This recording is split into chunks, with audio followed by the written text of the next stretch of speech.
Let's talk about Isekai Anime. They have really been ramping it up in production with Isekais this season and really this whole year. And you just can't help but look at the originality in these animes. I mean, come on, look at it. Black haired character, he's OP right in the first episode. I mean, what more can you want? He has his memories of being a complete shut-in that doesn't go out and spends his time watching anime and playing video games in his past life in his room. Wait a minute.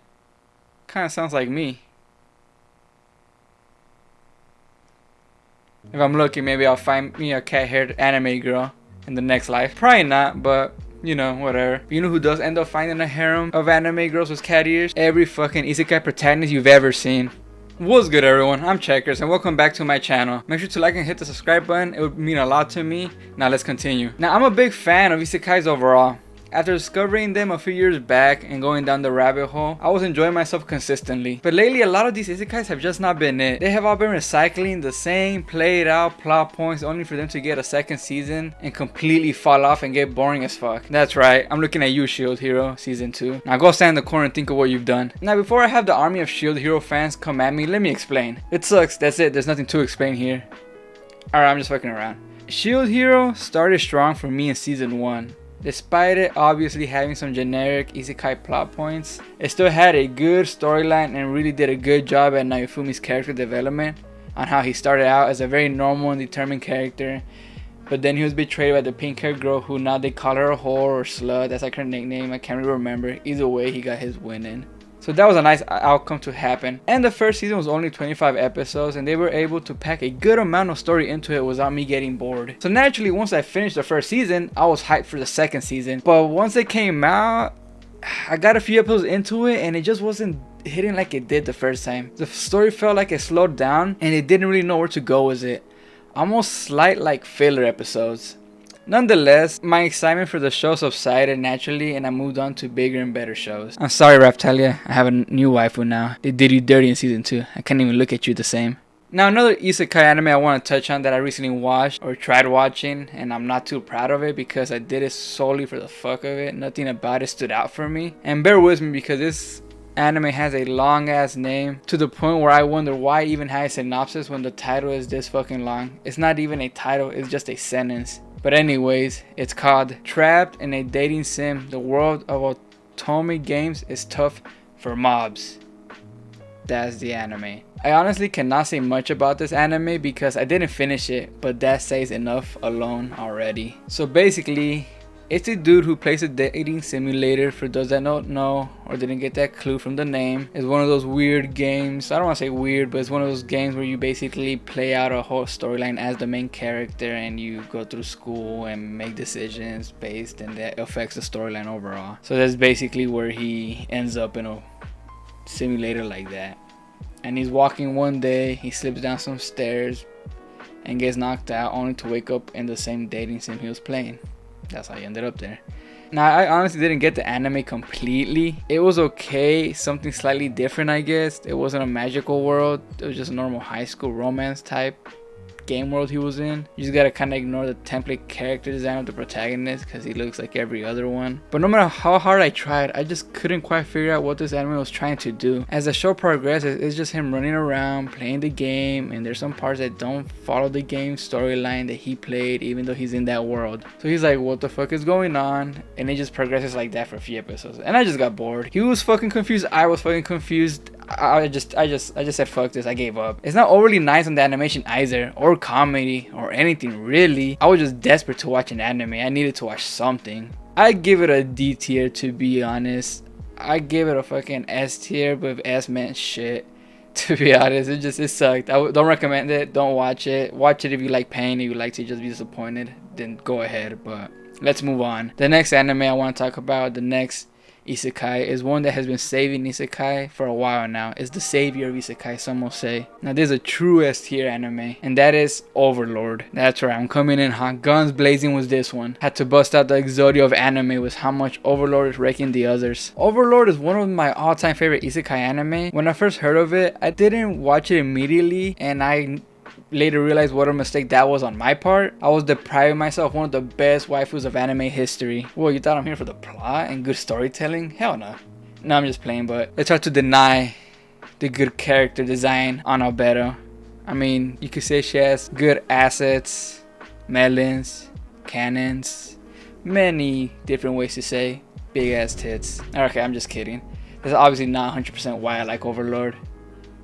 Maybe. My first positive impression of Overlord was the opening. The flow of it was dope. The song goes hard. It goes with the whole attitude of the show. Storyline is incredibly well put together also. Even though it does have a strong OP protagonist in the beginning, it's still not overly exaggerated, I want to say. It still has more depth to it. He's still trying to, it's a story where he's trying to make good relations with other kingdoms and build his own world, and just more political and good fight scenes. He meets people, makes friends, and it just isn't so bland. He's trying to build a better city for himself and his people and all his loyal subordinates, and it's a good one. This show is top tier. It has its intense moments that really kept me glued to the screen and not confused on what the fuck is going on, unlike the last anime. Now I just don't want to, ride Overlord too hard on this one, because it's not the only anime that has been carrying the isekai genre, in my opinion. There is another one that I think personally is doing a good job at it, and that is The Devil is a Part-Timer. Mao Sama has been keeping the other half of shitty isekai anime at bay, and I couldn't thank him enough for it. And if at first you don't know who Mao Sama is, we can't be friends. I'm sorry. Get out of here. Okay, now I'm just playing stay. And let me tell you why. The Devil's a Part-Timer is one of the best isekai out there, just purely on the whole comedy aspect of it. It has this type of random humor, not like 100% slapstick comedy, I want to say, but it's pretty close. And it's also basically like a backwards isekai. Instead of dying in the normal world and going into a fucking magical world with big titted cat-eared girls, he goes from his magical world into the human world and has to survive and learn to live like a normal person. Let me just give you a quick rundown of the anime. The Devil King escaped from his realm of magic to go to Tokyo, Japan with his right-hand man, or General Ashiya, super funny guy, and very uptight and organized and responsible character. Unlike Mao, which is mature but not as much as Ashiya, and it makes for a funny dynamic. That's basically the gist of who they are together. So once they get to Japan, they realize their magic is gone, and now they have to try to learn how to survive in the normal world, as I was saying. And common sense they have is pretty funny because they are quick to realize they're fucked and have to work and live a normal life. And this kind of leads to another part of the anime which I extremely love, is all these off-brand mainstream places they go to. Like, instead of him working at McDonald's, he works at a fucking McRonald's, and there's constant references like that. Instead of KFC, JFC, Starbucks, fucking, I don't know, fucking Tip Bucks. I don't fucking know. I'm not creative enough to make something up. It's a bunch of off references like that. And I think it's funny when an anime does that and they add realistic aspects into an anime. It's like breaking the fourth wall in a way. Makes it just more funnier to me. So this anime, there is no etchiness here. You won't see any jiggle physics, so don't expect any of that. It's just mostly a good, wholesome anime to watch. Unlike this next one I'm gonna talk about, and some will even question if it's even a fucking anime. I mean, it's an anime, but is it a, anime that you can't watch with your friends or anybody, unless you're kind of into that? It's kind of weird. So real quick, for the cultured men of the anime community, Harem in the Labyrinth of Another World. I stumbled on this anime about a week ago and caught up with it recently. And to be honest, I didn't expect much from it at first, but all I can say is I can't believe it's not hentai. When I say this show has pushed the boundaries, I mean it has fucking really set a new standard of what the fuck's allowed and what's hentai and what's not. Obviously, we have some cursed shows like Hero, but without too many fucked up aspects. This one is just as etchy as it. I don't know if it's gonna get even crazier later on. I don't know if they're trying to challenge the All-Star Hero with how much they can get away with. So let me give you a quick rundown. It's the usual start. He wakes up and he thinks he's in a game. Does some menu browsing. Kills his first set of bandits, only to realize they were real people. After he couldn't log out from the game, he has a realization, fuck, this is all real. And he has a mini midlife crisis because of what he just did. And he just gets over it for the most part, kind of just justifies it, but like I had to, and I guess, yeah, sure, why fucking not? And I'm like, okay, that means pretty normal, so far, nothing too crazy. And so he sets out on his journey to sell the only bandit that lived the slaughter he fucking did, basically, and he sells him as a slave. Right here, I'm like, okay, kind of fucked up, slaves, but let's continue. So he meets the slave dealer, does the deal, and when he's outside after doing the deal and seeing that the slave owner was pretty quick with it, he sold them, congratulated him, whatever, he's left thinking, fuck, so now what do? I don't know anyone in this world. And he just kind of stands there until all you hear is, "May I have a moment of your time?" There's a nice room right here. I wonder what he could want. Would you be interested in buying a slave by any chance? What? A slave? How can I even think about that? Can I really buy a slave? The immorality, the sadness they go through, the pain. I can't bring myself to do something like this. I shouldn't even think about it. It's out of the question. They are sex slaves. Fuck it, I'm in. So as we can see so far, this anime gave no fucks about anything. And there are some scenes that made my jaw drop. I'm just left thinking, how is this allowed on most normal platforms like Crunchyroll? Can't really believe it. It's like the fucking slogan, I can't believe it's not butter. That's how I felt. I can't believe it's not fucking hentai. But to say the least, I'm gonna keep watching it. I'm in too deep at this point. I gotta see what happens. Will he fucking bang another girl? Is he gonna get a whole bunch of them? Is he just gonna get, you know, are they gonna pull the fucking plug on this show eventually? We'll find out in the next episode of big tittied anime girls. So a question still stands. Once these series have concluded, what will be left within the isekai genre?